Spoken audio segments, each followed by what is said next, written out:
Third time I met O.J. Simpson.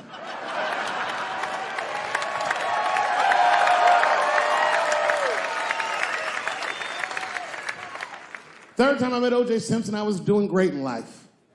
I just finished the second season of Chappelle Show. Man, those were good days.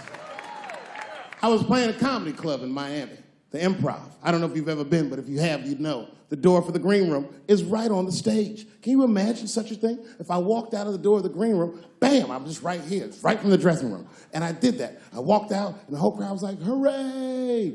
And I looked, ma'am, as close as you are to me, I saw him as soon as I came out, the Juice.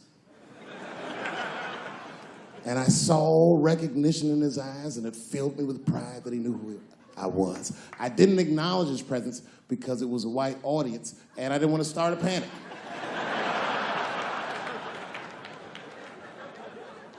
But I did my show. Show went great. I said, good night. I just gave him the signal, let him know I knew he was there. And I walked into the green room, and O.J. was already in there. I was like, how the fuck is this possible? I was scared. And then my friends came in, and we all started talking. We sat down on the couch, and I'm just telling you what I saw with my own eyes. You can believe me or not believe me. But in my experience, O.J. Simpson, one of the nicest men I'd ever met. He was nice to me. He was nice to my friends. The conversation was filled with warmth and levity, humor, and wisdom. We talked for 90 minutes, and then suddenly the Juice said, you know what? I've got to be going. But it's good to see you again, and I'm glad things went so well. I said, thanks, Juice. And my friend said, yeah, goodbye, Mr. Juice. They're new to the game. He said, no, thank you for your hospitality. Good night, guys. And we said, good night. And he just walked out of the room. And as soon as the door closed, we all looked at each other like, that nigga did that shit.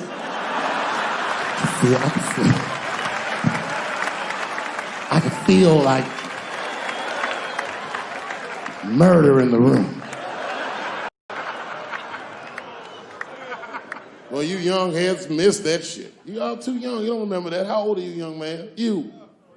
24, you don't know shit. You don't know shit. You gotta Google shit that I lived through. See, this is why I lock motherfuckers' phones up. Seriously. Because the young kids, you guys, look, you need to take a break from that. We all need to break just from that technology, just for a minute.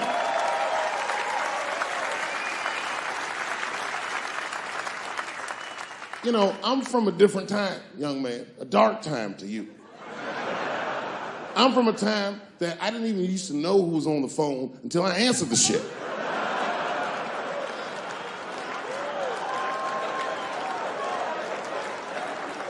Like when tragedy used to strike. I remember I was 12 years old and the teacher wheeled a television set into the classroom. You remember these days? And she turned it on to one of 3 channels. And she said, class, the space shuttle is taking off and we're all gonna watch it take off. Man, that shit was going great for like 3 to 5 minutes.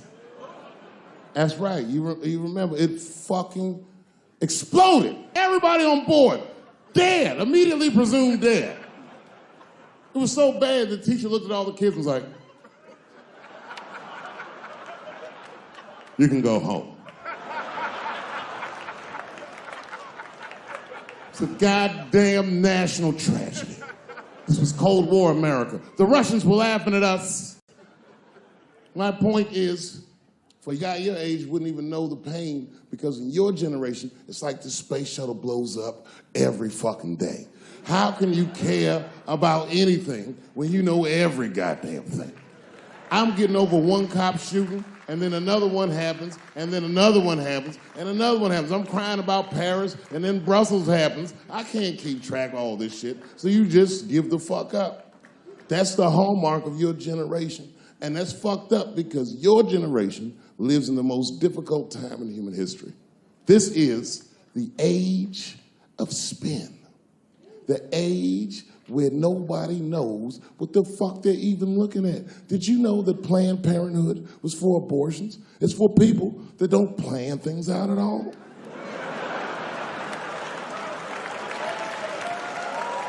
That's right. So a guy your age doesn't really know how he feels. Are you pro-choice? Are you anti-consequences? What does it all really mean? It's easier not to care for you. But for us, we were trained to care. We were raised that way. I used to watch a fucking cartoon when I was growing up called the Care Bears.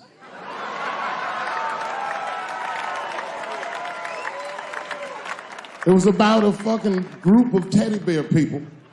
They were like teddy bears, but they were like people, and they were all different colors, and they all fucking just walked around caring. They cared about each other and everything else. They all had different designs on their stomachs, and the designs told you something about what they might be like inside.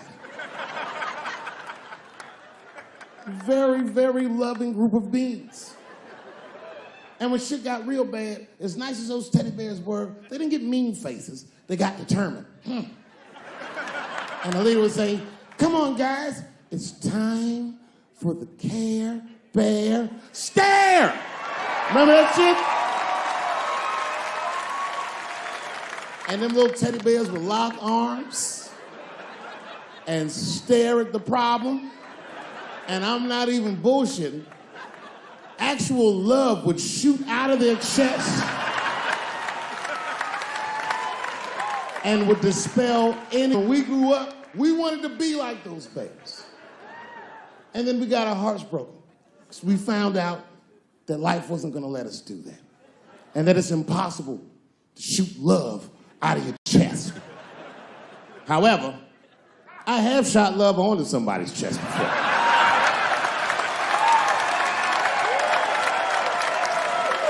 I do it all the time. It's the next best thing.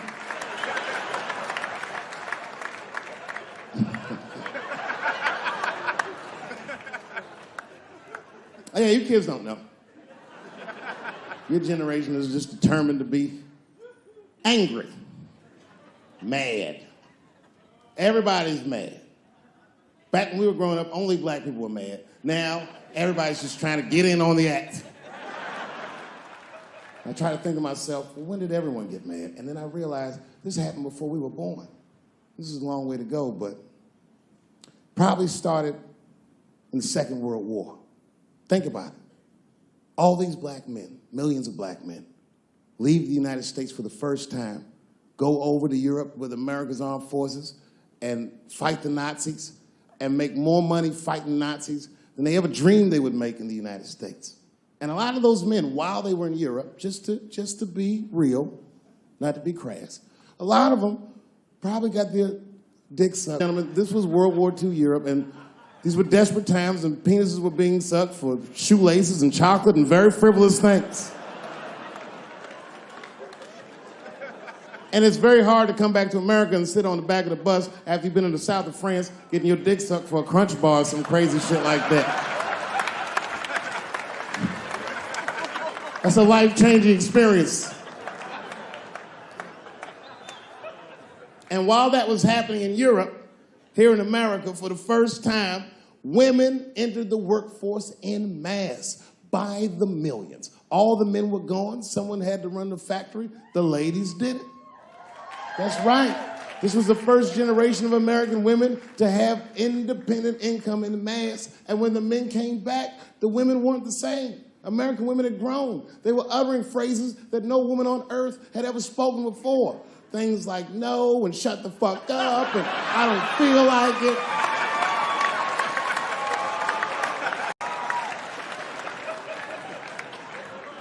And then behind the scenes of that, there was a little-known government agency that started testing mind-controlled drugs on the American public. They fucked up.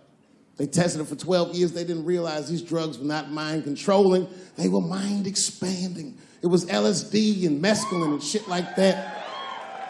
And for the first time, there was a new school of thought that was chemically induced that made people question the very society they lived in. By 1960, the President of the United States was only 42 years old. Can you imagine? DMX is older than that. And he was going to usher in a new era of peace. He was going to avoid the Cold War. He was going to end segregation. And they blew his fucking brains out in front of everyone in Dallas. This country was never the same. There were 7 more major assassinations in the 60s.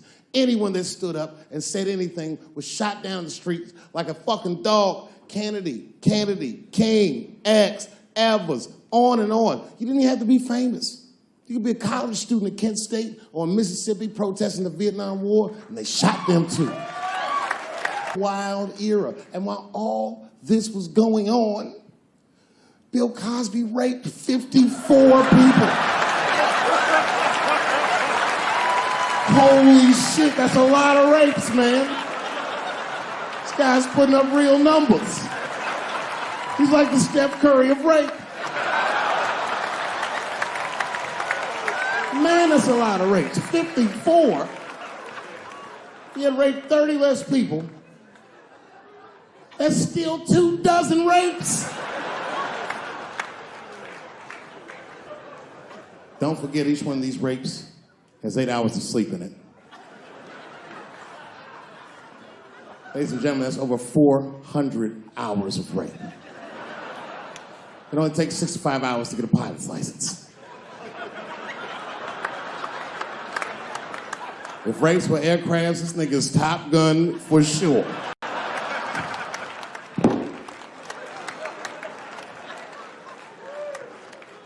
Yeah, that's a tough one. You know, and I was on stage not too long ago. I was in Syracuse, New York. Yeah, well, yeah, for Syracuse, but the show didn't go so good. All because I was talking about Bill Cosby a little bit. Not a little bit, I'll be honest. Talked about him for like maybe 25 minutes. And a woman stood up in the back of the room and she screamed out, "You are a fucking asshole for saying these things." I know. Instantly, I felt, like bad. Not bad about what I was saying. I just felt bad, like, oh, that's too bad she doesn't like the show. I didn't realize it at first. But not only did she say that, she was rushing the stage. By the time I saw her, I just saw this shadowy figure fucking charging up the aisle towards me in full fight mode. I was horrified. I said, oh my God. I'm gonna kick this bitch in the face.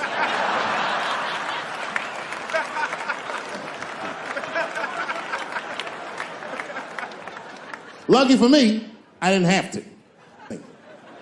Scuffle ensued. And then, finally, she screamed out to me, "Women suffer." I said, I know. And ladies, I need you to know that I know. I need you to know, seriously, there's a lot of men in this room that identify themselves as feminists. I would include myself in that. Don't ever forget, we all have mothers and daughters and sisters and wives, and we want to see all these women do well and not be held back by their gender. There's a lot of men like that in this room. There's a lot of men like that in the world, or as we are known on the streets, bitch-ass niggas.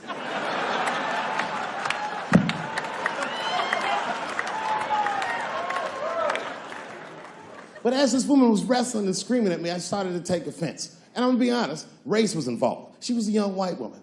Well-intentioned, but it's like not thinking it all the way through. Bitch, how the fuck are you going to yell at a black man about discrimination? She didn't get it. She just kept going. Women suffer. I know. Women suffer. Same team. Women suffer. I know. And this is where she went too far. We suffer just like you. Slow your roll, bitch. Me. Not like us. She goes, suffering and suffering. What's the difference? I said, come on, white woman, you know what it is. You was in on the heist, you just don't like your cut. You suffer, I suffer. You suffer, I suffer. That's how it works. Can't do comparative suffering. If you're hungry and your friend says, you know, people are starving in Africa, so what, nigga? I still want lunch.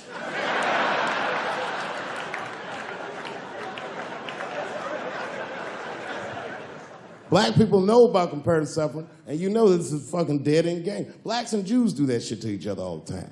You ever played Who Suffer More with a Jewish person? It's a tough game. Whenever you think you got the Jewish guy on the ropes, that motherfucker will be like, well, don't forget about Egypt. Egypt? God damn, nigga, I didn't know he was going all the way back to Egypt.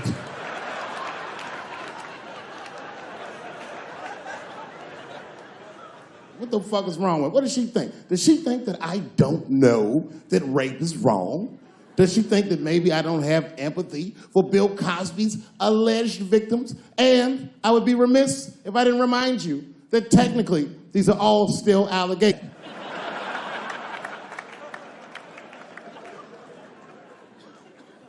But perhaps, if she looked at it correctly, she would have empathy for me, the man she was attacking. 42-year-old black comedian. Obviously, Bill Cosby was a hero to me. And she doesn't know what it feels like to think that your hero might have done something so heinous. My God, you can't imagine.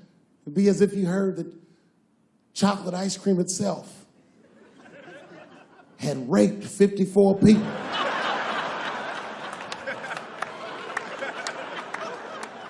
You'd say to yourself, oh man, but I like chocolate ice cream. I don't want it to rape.